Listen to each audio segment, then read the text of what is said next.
Hello, welcome back to Raising Arrows Mama. My name is Heather, and today I'm going to talk to you about what Charlotte Mason says about science studies. As we dive into book 6 of her volumes, and when you go through about midway through, she starts going through the subjects, and that's what I've been doing in these videos, talking about the different studies of that she says the knowledge is that we need to learn. And so should we start with the knowledge of God? And I went through and told you what Charlotte Mason says and then how it works out in my house. Then we did the knowledge of man, and we talked about all of the subjects that follow under knowledge of man and how I use those in my home. And now we're finally diving into the last section, which is knowledge of the universe, which some of us might think is the most important, but knowledge of God is first and primary.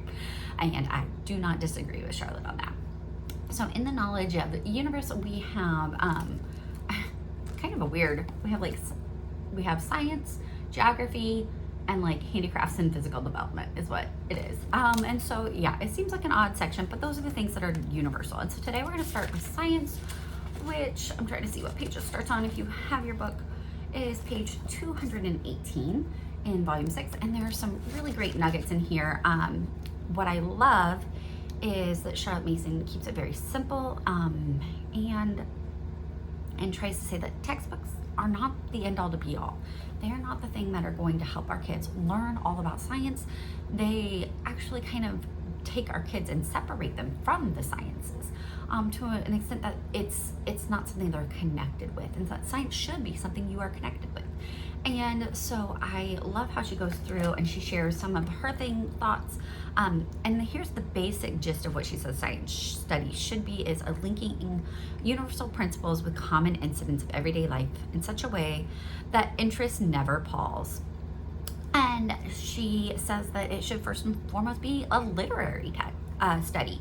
And so you're going to learn your sciences through literature, not textbooks, literature.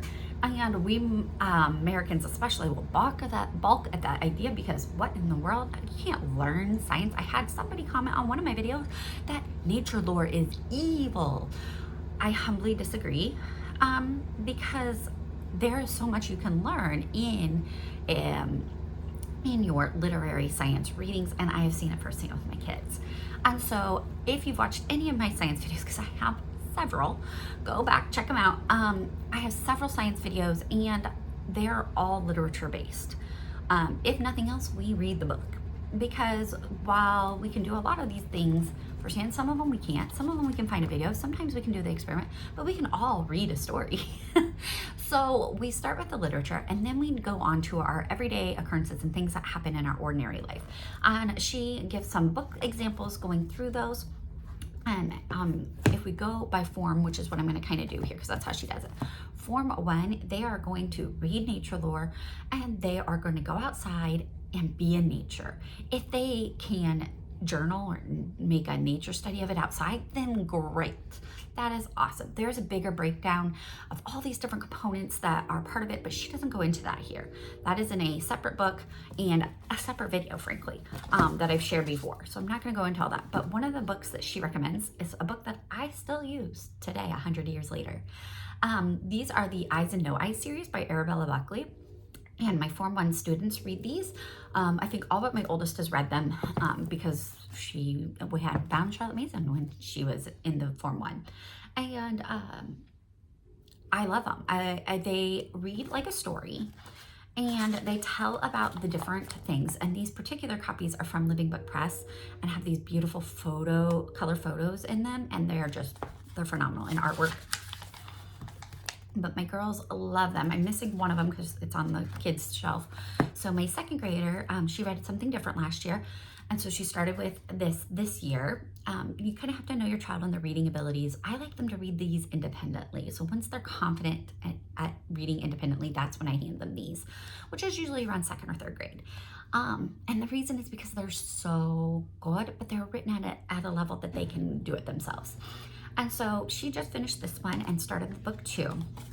And as you can see, it goes through a myriad of different creatures and things that are in the woods and in the fields. And she had all these pictures and told me all the stories, and she was so good about this. And so it talks about the kids walking through the field and going through and finding all these things. What I love is when she told me this page, she like threw the book because like, ah!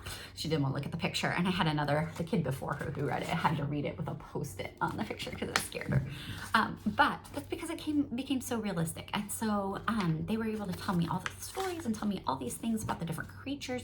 And what I love is that they are told in story form, so it sticks in their mind. And my current child who's reading these is very much in the world of make-believe all the time, and she's just got a creative soul. But these stories make it come alive, and I see it come out in her play. I hear her talking about it with her father. So when we saw these woodpeckers, she was like, oh yeah, they did this, and this is how they live, and here's where they build their nests. And just different things like that have made it become very realistic to her. And like talking about the different ants and how they have nursing ants and they have farm ants and all of these different things. We have an ant problem in our house 90% of the year. And she was able to just talk about all of that and enjoy it. And so here it is, 100 years later, the same book that Charlotte Mason references, I use with my kids because they're that good. So those are her Form 1 recommendations. Do that, and then get outside in nature and journal. Observe things, spend a lot of time outside. Okay, that's why you'll a lot of times hear that Charlotte Mason is just getting outside and reading books, because that is our science kind of mode. Then you get into Form 2, and the book she recommends a lot of people still love. My family has not loved, and I finally just got rid of it this last year because I was like, we're not doing it. Madam How and Lady Why goes through a lot of the geography and science and nature of England. We're in Indiana. It doesn't really pertain to us. They don't love the writing style. It is harder to follow. We just didn't love it. And so we found other books that work for us, and I share about that in my science videos. So I'm not going to get into all that. But again, we're going to be reading the books, getting out in nature and journaling, drawing, writing observations, getting to know the world around us is really what we're focusing on in those elementary years. And then when you get into middle school, you're going to add in a few more experimentations, and you're going to get into utilizing some of these other things and having them more focused in their special studies. So instead of just like, go out and draw a flower today, well, what did you notice about it? And you're going to have them just deep dive a little bit more. And again, like I say, I talk about this later. Go check out Sabbath Mood. Nicole does an amazing job, and it's all outlined right there on her website. Whether or not you choose to use her resources, there is a very simple description on how to do an object lesson, how to do a special studies, how to do a science lesson in middle school. All of those things are right there on her blog and walk you right through it. But the simple gist is still, we're reading a book and we're getting out in nature. When we get to the middle school years, we want to add in a little bit more focused study. And so we're going to make sure that our book that we're reading is not necessarily nature focused, but on a scientific principle. And then that we are maybe doing some science experiments that are either explained in the book or that are easy to do. I've used books the Sabbath Mood recommends, and they all have experiments within the book, and we just do the experiment. Sometimes the kids are like, why did we do the experiment when we just read about what would happen? But you could do it the other way around. It's up to you. And then she gets into high school, and she gives a little bit more, and she gives like the examples. I'm gonna be honest, my high schooler isn't doing this, okay? But it would be great. But she has, in the science category, she includes geography, natural history, and general science, and physiology. All of those studied in a term, okay? And general science she has there is electric, and geography is more than states and capitals and things. She's talking about the landforms, the way things are made, the climate, the topography, all of those things are part of geography. And sometimes we get lost, at least here in America, in let me label all the countries and where they're at. And just keep in mind that there are multiple aspects to geography, and a lot of times we push those over into earth sciences. And in Charlotte Mason Science, that's considered geography. The label doesn't matter. Make sure your kids know it is a basic gist of it, and help them to learn it through books and then through observation as much as possible. Obviously, I'm in Indiana. My kids have a very limited grasp on beach life, moors, a lot of things. And we don't have a desert. We haven't been able to experience that. And so we read about it, and praise the Lord for technology. We can even watch videos about it. And we can do object lessons to figure out, you know, how a butte might look and make it with kinetic sand and things like that. But we are learning through the books primarily, and then doing some experimentation as possible and doing as much physical, actual observation out in the real world as we can is very much the gist of her science. And as you read through her little section, it's just a short 3 pages on science. Like I said, she goes into detail in other books, School Education, Volume 1. You can see more, check out my other videos if you want detailed on how we use Sabbath Mood and how that has helped me develop our science curriculums, and how we do it in our home. But the point is that we are reading good books. Other books like this, we read and they tell me about it. Then if there is an experiment or an observation, we can experiment or observe, we go and do it, or we watch a video, or we just read it and narrate. That happens too a lot.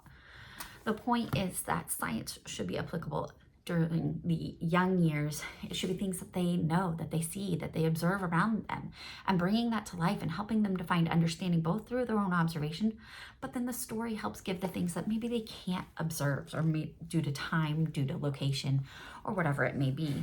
And then as you get into middle school, you'll want to focus more on more in depth, more specified, and you're going to get a little bit deeper. And then by high school, you're just doing it even more specific. Charlotte Mason is telling us, let's first learn it literarily, then let's learn it observationally.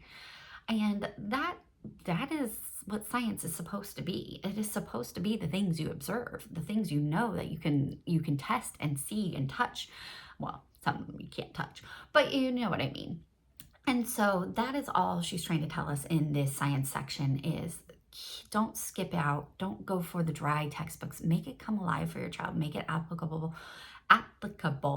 Make it something that they can observe. And when it's something they can't observe, then step in with stories, step in with experiments. And today we can step in with technology as well.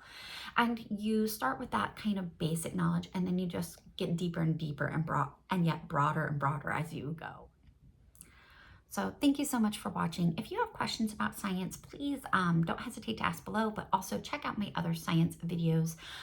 They all are Sabbath Mood related for the most part because that's what we use, but I also have a few, I believe, on object lessons and nature lore and how we use that in our home. Thank you again for watching and have a blessed day.